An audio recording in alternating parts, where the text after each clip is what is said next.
Kwe Tanse Sego. Hi, my name is Palmater. Welcome back to my new YouTube channel, State of the Nations, where we will talk about critical issues impacting Indigenous nations all over our sovereign territories on Turtle Island.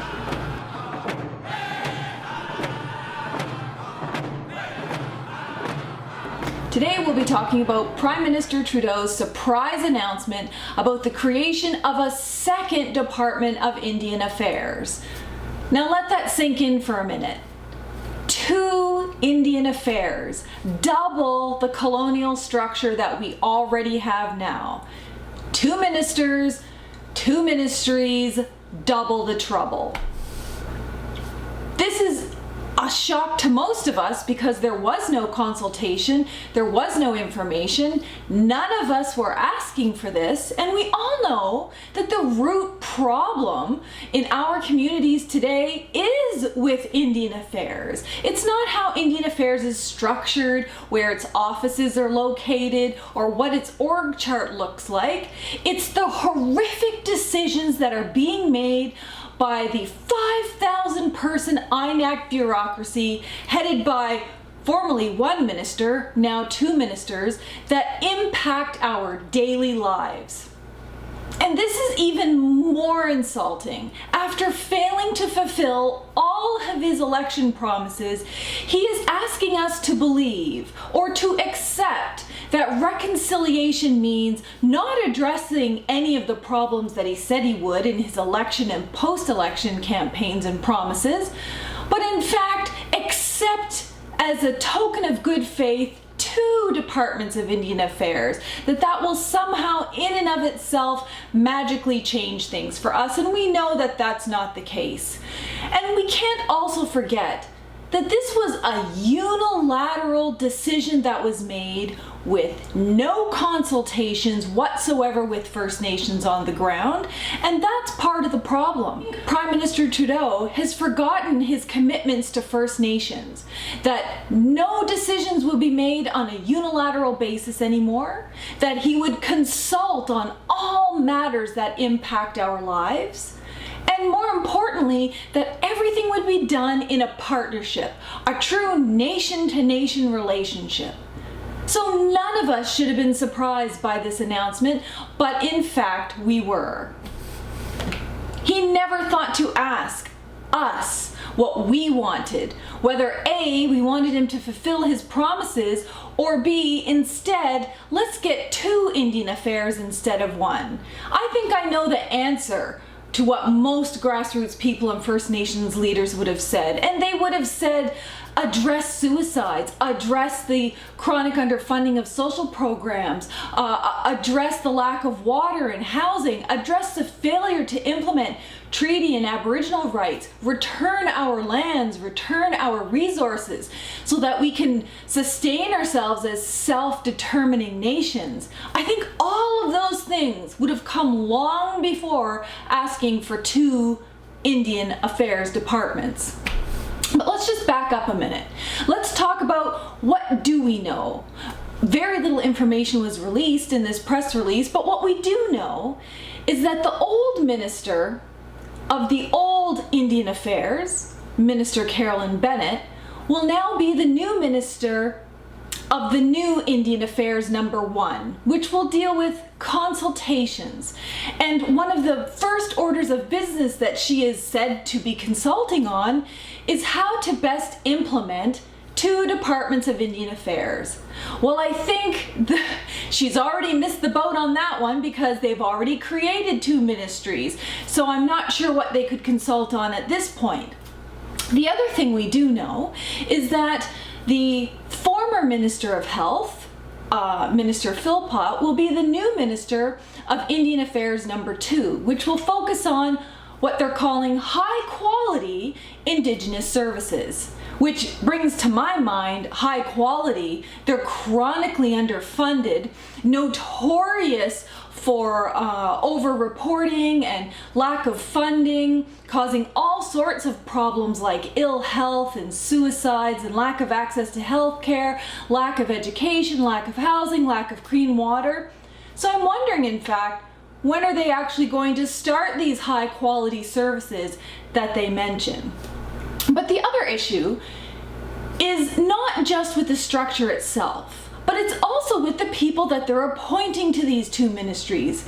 Keep in mind, it was Minister Bennett and her colleague, Justice Minister Jody Wilson-Raybould, who have spent the entire time since being elected into office fighting against First Nation rights specifically and human rights in particular.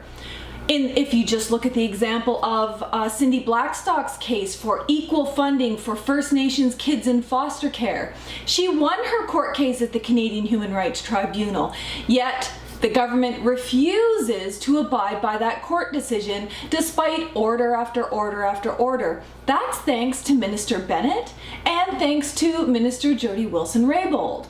So that's their record.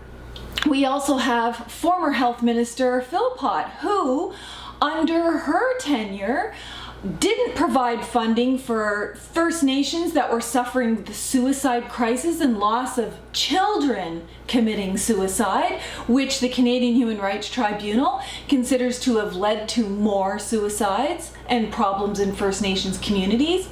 She maintain the chronic underfunding of essential health programs and services for First Nations so that we don't have equitable access to good health care.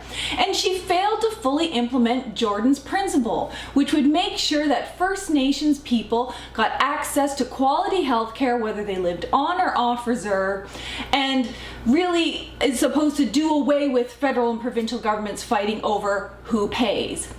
So you have these two ministers who are notorious for denying rights, chronic underfunding of First Nations programs and services, and now they're going to head these two new ministries that are going to be in charge of reconciliation.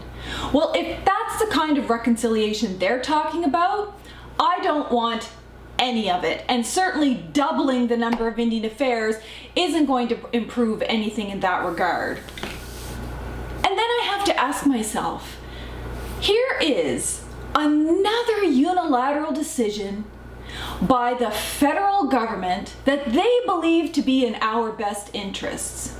Now let me ask you, at what time in all of our history since the settlers came over here have any decisions made by the colonial or federal governments in our best interests not led to the massive deaths and destruction of our people and our communities? So of course we're going to be concerned. Another unilateral decision that's being forced down our throats without any options, and they've already set the agenda. What on earth could they be consulting about? They've already predetermined it's going to be the abolition of the Indian Act, and it's going to be self-government under their extinguishment policies and under their municipal forms of self-government.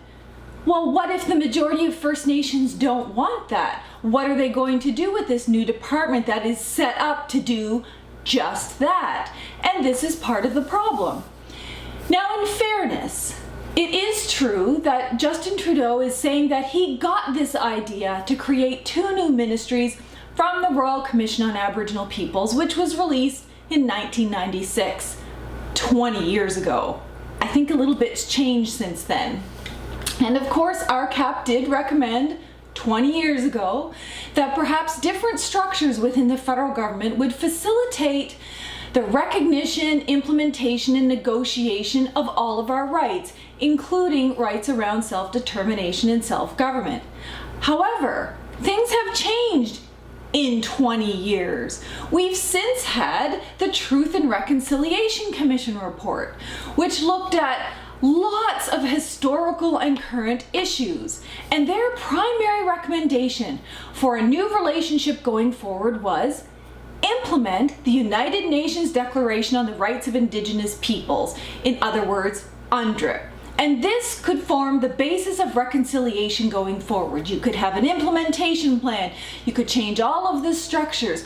All of this could change the relationship in Canada. And that's UNDRIP. Nowhere in the TRC did it say, instead of implementing UNDRIP, Instead of implementing the calls to action, why don't you just have these two ministries? Of course not. That's an idea from, and I'll say it again, 20 years ago. Things have changed since then. First Nations want different things. The legal and political reality has changed. So, the other question is, how is this plan any different from the plan of other government departments in the past, other political parties? How does this sound any different from the former Harper Conservative government or his own father, former Prime Minister Pierre Elliott Trudeau? You'll recall, under the Harper government, they very much advocated abolition of the Indian Act and getting rid of reserves through reserve privatization. And they advocated it so much so that they implemented a piece of legislation that requires the government to work on abolishing the Indian Act. Okay, so then former Prime Minister Pierre Elliott Trudeau's 1969 white paper, what was the core of that vision?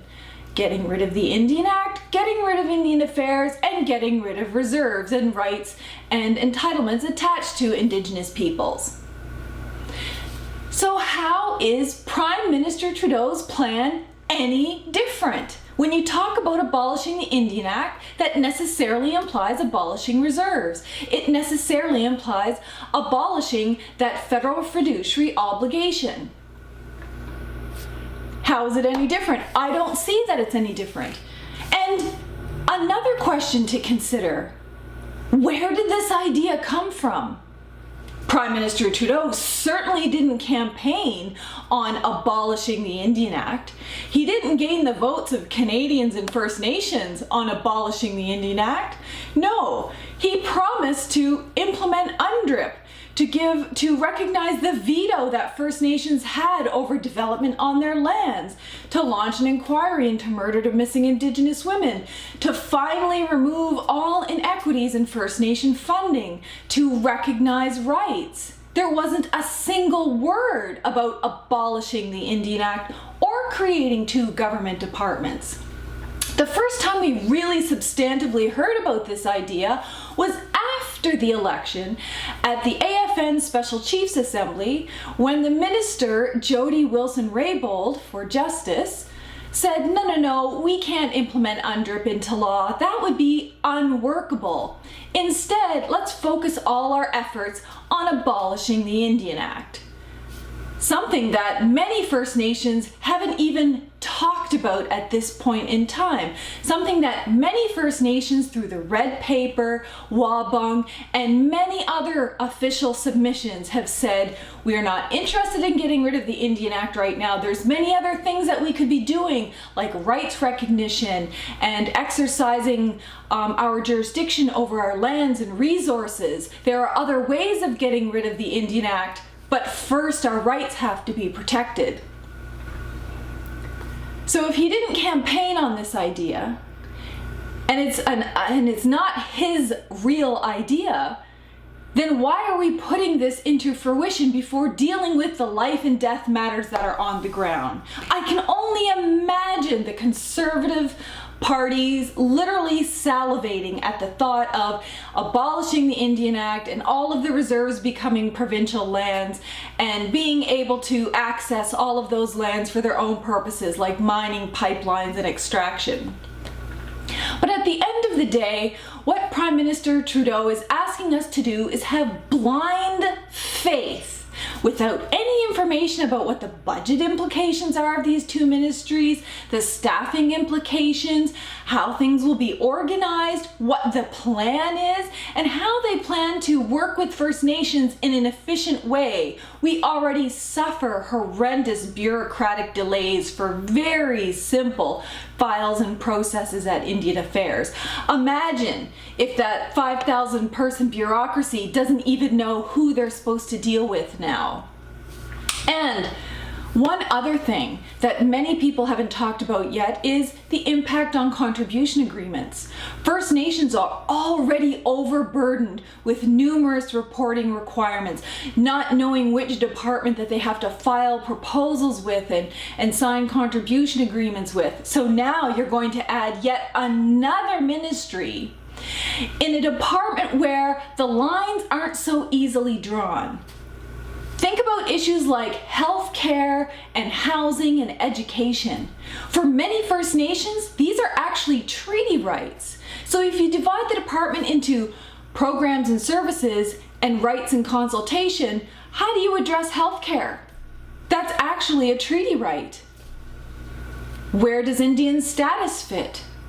Where does gender equality fit in these two departments? Where do additions to reserves fit? Is that a program and a service? Is that a right? That's how problematic this scenario is. And I think at the end of the day, if the Prime Minister had any real intention, real good faith intention to live up to his commitments to First Nations that he made, not only to gain their votes, but to gain their support afterwards, then he would simply fulfill his election promises. You don't need two ministries and two ministers to provide equitable funding. You don't need two ministries and two ministers to comply with the Canadian Human Rights Tribunal decision. You don't need two ministers and two ministries to do what you are legally and morally obligated to do. The problem has always been and will continue to be a lack of political will to do what's right. And setting up two ministries can't possibly change that if the goodwill is not there. So for now, I give this plan 2 big thumbs down. And I also make a call to all First Nations out there and all grassroots people to push for better. Don't settle for superficiality, beads and trinkets and press releases and photo ops. We deserve better than that. And I think that at the end of the day, if we're really going to move forward, we need to move forward in a nation-to-nation way. Come as a Prime Minister and talk to the Mi'kmaq Nation. Come and talk to Treaty 4. Come and talk to the Anishinaabe Nation, or whichever ways in which we want to talk to you on a nation-to-nation basis. And whatever you do, stop talking to the AFN. The AFN is no more a government of First Nations than the United Nations is a government of Canada. And until you get that through your head, and until you realize that the national Aboriginal organizations are not part of a nation-to-nation relationship, then you can have 5 ministers of Indian Affairs and no real change is going to happen. Thank you for watching State of the Nations. If you would like to support more episodes and more content on issues that impact First Nations and Indigenous peoples all over Turtle Island, please consider subscribing in the links below, liking the video, and sharing my channel with your friends, family, and social justice activists so that we can restore the true treaty relationship that was originally envisioned for this country. Thank you.